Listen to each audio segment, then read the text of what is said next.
Bonjour, c'est Cryptoly, j'espère que vous allez bien. En ce lundi 2 octobre 2023, on commence la semaine ensemble, on commence le mois ensemble dans lequel on a pas mal de choses à voir. Pas mal de news crypto, pas mal d'analyses pour comprendre le mouvement du BTC qu'on a eu dimanche soir, donc hier soir, et je voulais vous remercier vraiment de ce live que l'on a eu, qui est en rediffusion d'ailleurs, n'hésitez pas à aller vérifier, qui a été vraiment un pur bonheur pour moi, j'espère aussi pour vous. 1h45 de live dans lequel on est passé sur plein de choses, que ce soit de l'analyse technique, que ce soit des analyses de Bitcoin, que ce soit une discussion ouverte et sincère sur l'investissement, la crypto, et on commence tout de suite.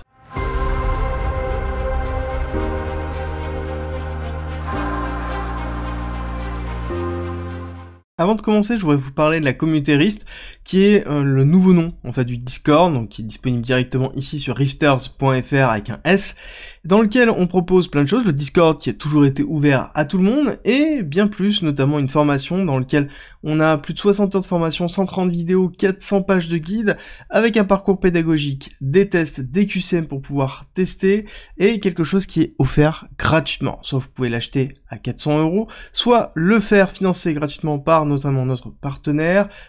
qui est Avatrade. Je vous ai déjà fait une vidéo dessus, il suffit simplement de verser en dépôt 500 € et d'utiliser la plateforme. Donc vous utilisez la plateforme pour faire du trading et la formation est financée directement. Et ça c'est disponible, je vous mets tous les liens en commentaire et en description. Et on attaque tout de suite les nouvelles avec 3SI Capital, donc notamment son co-founder Su qui, ça y est, a été arrêté à Singapour. Donc ça, il y avait une petite polémique dessus, pourquoi il n'avait pas arrêté, ça a été effectué, ça y est. Alors à savoir que 3SI Capital, c'est ce qui a entraîné principalement la chute de Terra Luna et tout ce qui s'en est suivi, hein. Ça a été vraiment une réaction en chaîne, parce qu'il y a eu une surexposition vraiment de 3SI Capital, qui a été portée aussi par Genesis.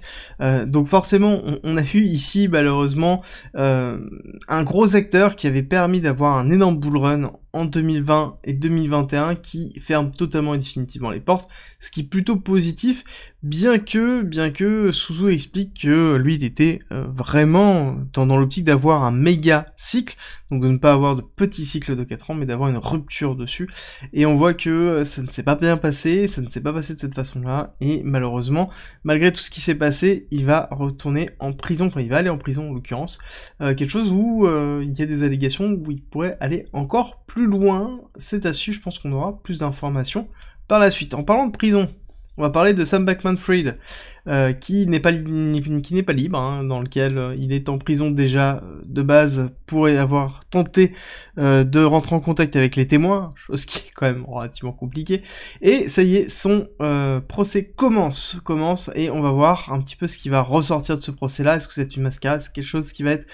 traité tout de suite? Ce qui est intéressant de voir, c'est que ça fait bientôt 1 an que FTX est tombé, donc ça fait 10 mois, parce qu'il est tombé début novembre et on est début octobre, allez, 11 mois, que FTX est tombé, dans lequel beaucoup de personnes ont perdu de l'argent, et dans lequel enfin il y a les claims qui commencent à se mettre en place, bien qu'on ne sait pas combien de pourcentage on va pouvoir récupérer, et je pense que c'est une bonne chose que le procès se fasse, et qu'on arrête de parler de ça pour pouvoir avancer, que les personnes puissent être remboursées de ce qui va être remboursé, qu'on se retrouve pas sur un Mongox dans lequel on va mettre 3 plombes pour récupérer les fonds. Ensuite, on a l'action de Coinbase. Coinbase, qui est donc un des principaux exchanges, pour ne pas dire le plus gros exchange, qui se trouve aux États-Unis, qui est partenaire des ETF, que ce soit les ETF de Fidelity, les ETF de BlackRock, a fait une grosse campagne de communication, je vous en avais parlé dans les différentes quotidiennes, et ça a permis vraiment d'influencer, notamment les démocrates, qui sont plutôt anti-crypto, on va pas se cacher, sur l'importance d'avoir une régulation au niveau des cryptos, et ça avance petit à petit, et les actions qui sont entreprises par Coinbase justement sont à féliciter, parce que c'est vraiment quelque chose qui est important pour toutes les cryptos et pour tous les pays de base, tous les pays dans lesquels on a une réglementation qui est en train de bouger. En Europe avec DAC8 qui est en train d'évoluer, alors on est quand même loin encore de la validation totale de DAC8, mais on se rapproche quand même, ou pour faire simple, c'est le tracking de chaque petit centime d'euro, de dollar que vous allez transiter par vos portefeuilles, par vos exchanges, tout doit être fliqué. On n'est plus du tout dans la norme qui à la base était censée être la même que les banques. Mais non, on n'en est pas là, on est encore pire, et je pense que c'est ce qui attend aussi les banques à terme. Dites-moi ce que vous en pensez en commentaire, mais je pense que ça risque de jaser assez fort avec la DAC8, si jamais on commence à l'instancier ailleurs que dans la crypto. Bloomberg qui nous parle que justement la récession US est toujours bien présente et va arriver bientôt. Ça, c'est très intéressant comme type de communication en une de Bloomberg, dans le sens où je vous avais expliqué qu'on allait commencer à avoir ce type de communication pour saper un peu le moral et pour s'enfoncer un petit peu plus, globalement avoir une pré-récession avant la récession, et c'est exactement ce qui est en train de se passer, avec notamment un ensemble de nouvelles qui vont arriver cette semaine, avec un discours de Powell, le PMI manufacturier qui va tomber lundi, aujourd'hui, on va voir le rapport Jolt mardi, on va voir ensuite les PMI qui sont très importants, là ça va être clairement vraiment scruté par la Fed, savoir s'ils doivent augmenter les taux ou pas, si jamais on a une économie qui est en train de se calmer, parce que c'est exactement ce que l'on souhaite, hein, on veut une économie qui se calme, on veut derrière de l'inflation qui chute, qui n'est pas uniquement portée par le pétrole, et on veut une économie qui s'enfonce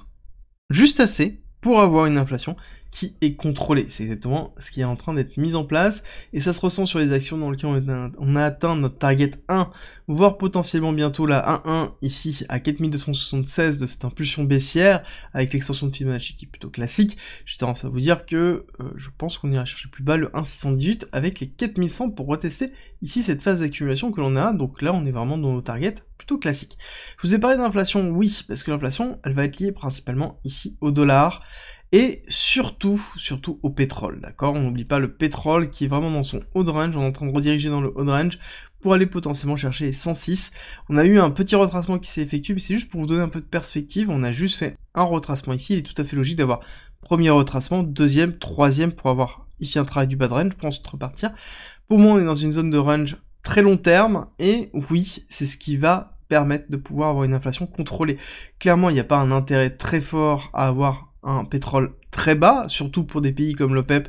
les BRICS, dans lequel on a une réunion d'ailleurs, l'OPEP, une réunion mercredi, dans lequel on risque d'avoir encore des nouvelles qui vont pousser à la hausse, hein, donc moi je ne m'inquiète pas sur ce qui risque de se passer. Si on définit ici en weekly, il y a de grandes chances d'aller retester un petit peu plus haut, d'aller retester ces niveaux-là, là, les 100, 101, 102,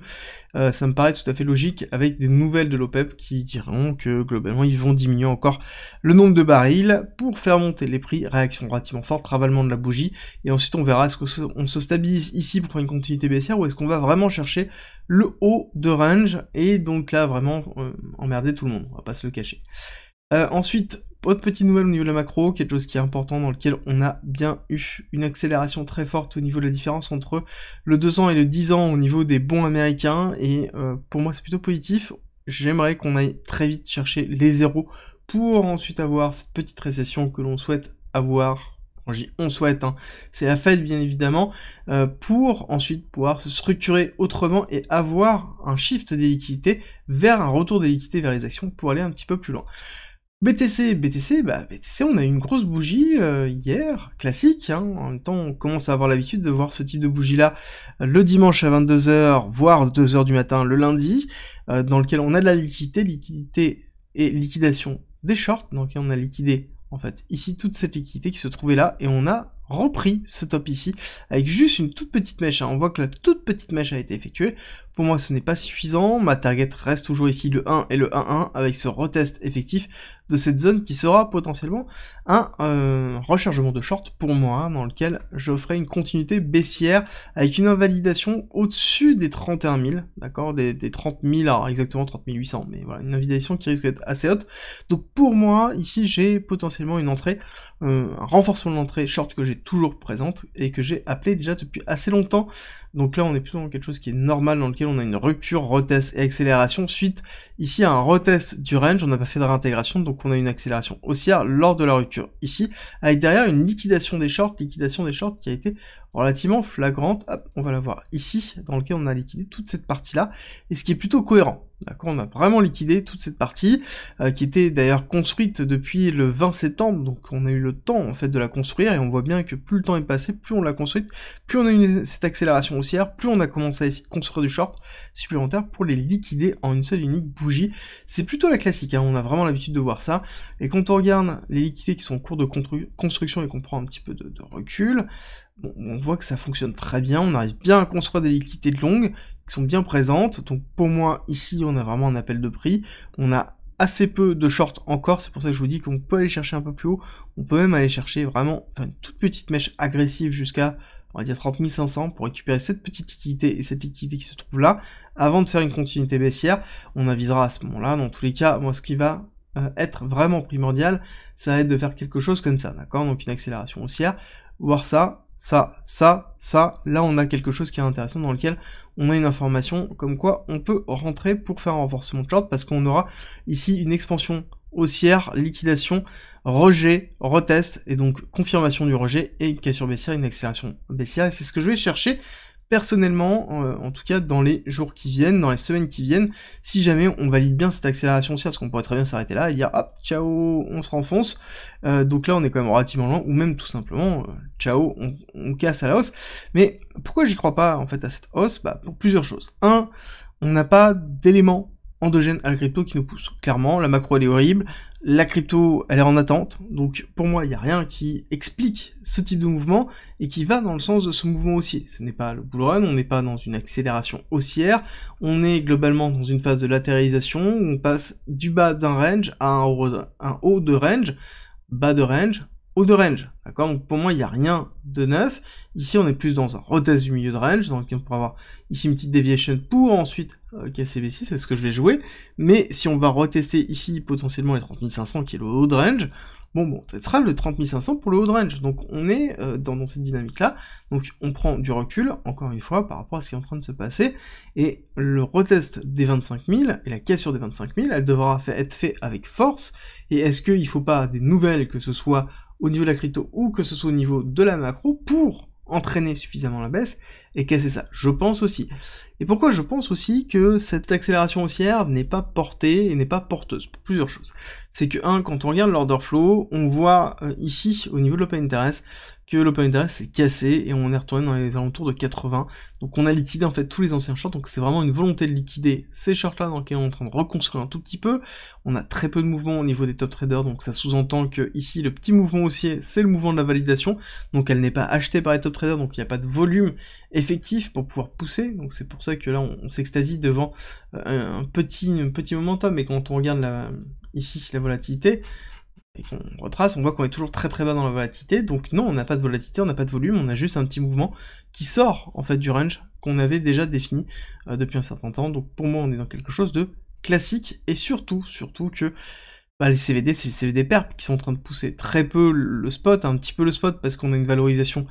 du prix, mais de base, c'est surtout le perpétuel qui est en train de pousser, donc pour moi on est dans quelque chose qui est plus une chasse à la liquidité qu'autre chose, on n'a pas un véritable mouvement qui est mis en place, ça pourrait changer si jamais on avait des nouvelles vraiment fortes, bon, en l'occurrence ce n'est pas le cas, on va pas avoir de nouvelles, et je pense pas que ce soit la validation des ETF futurs Ethereum qui vont changer quelque chose sur le BTC, on est quand même loin de ce type de corrélation, donc on prend du recul par rapport à tout ça. J'espère que cette vidéo vous a plu, si c'est le cas n'oubliez pas de me laisser un like et un commentaire, ça me fait toujours très plaisir, et nous on se retrouve à 13h30 pour parler de TRX, la crypto de Tron.